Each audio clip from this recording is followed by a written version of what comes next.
Today we want to get an explainer on what the law talks about state federal.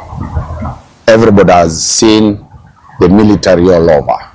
What is the state federal?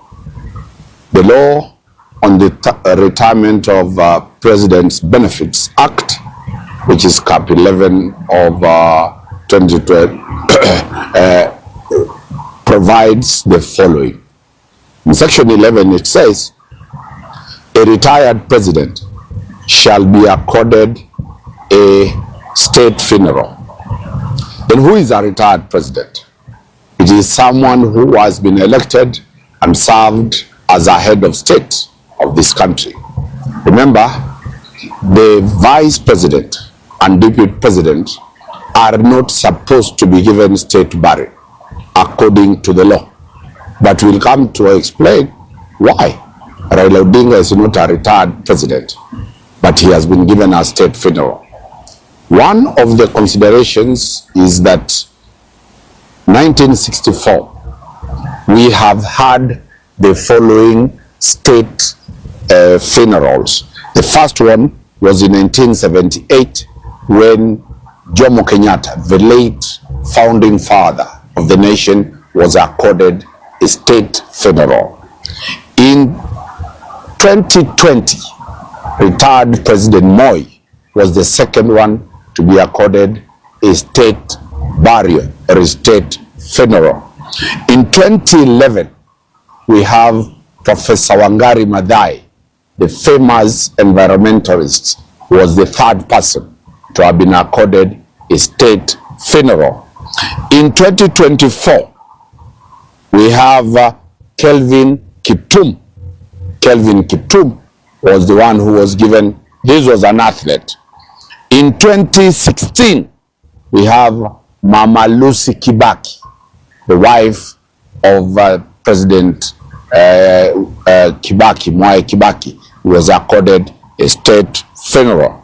In 2017, we have the former Minister for Interior, Joseph Kainseri, who was accorded a state funeral.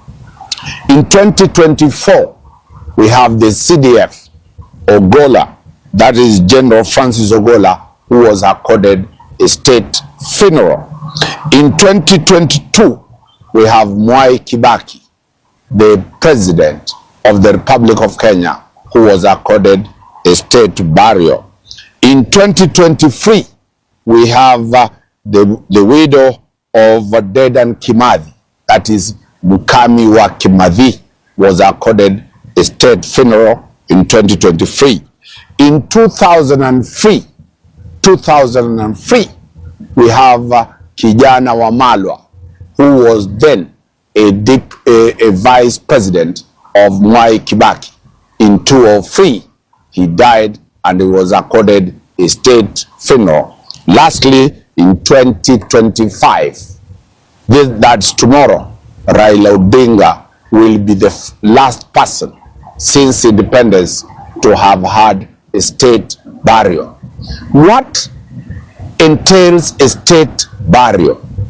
A state burial, one, the President of the Republic must proclaim that there is going to be a state burial. This is after the National Security Council. That is the highest council that deals with security matters of the country, meets and decides that it is good for one to be given a state burial. Two, the cabinet must approve the decision of the National Security Council, and once the cabinet has approved, the military takes over. State burial, it is only the CDF, it is only KDF that does everything. The body moves away from being a body of the family to the body of the KDF. They will provide the coffin, they will guard the body. The body must be taken to Parliament to lie in state. You saw what happened the first time when Raila Odinga was to come from India. He was supposed to be taken to Parliament. logistically, when it became impossible, yesterday, very early in the morning, 6 in the morning, Raila Odinga had to lie in state, that is in Parliament. After Parliament, the body is taken to a public place.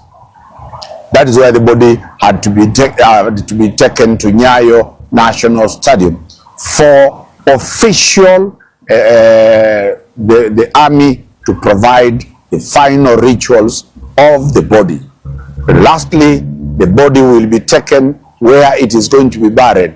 It is KDF, the military, that will bury him. That is the law on how one can get a state burial. So the question is, how did Raila Odinga come to be given the benefits of like a retired president? Raila Odinga one time was a prime minister of the Republic of Kenya. He was number 2 in command after the president, Mwai Kibaki. 2, Raila Odinga's performance as a politician, as a leader in this country, has given him that position that every Kenyan will admit that Raila Odinga indeed deserved a state funeral. That is the law on the state funerals as they are unfolding. May we live in peace. May we have harmony. Let us mourn our hero silently. Let us mourn our hero and bury him with all the state accolades, with all the statesman character that Raila Odinga had.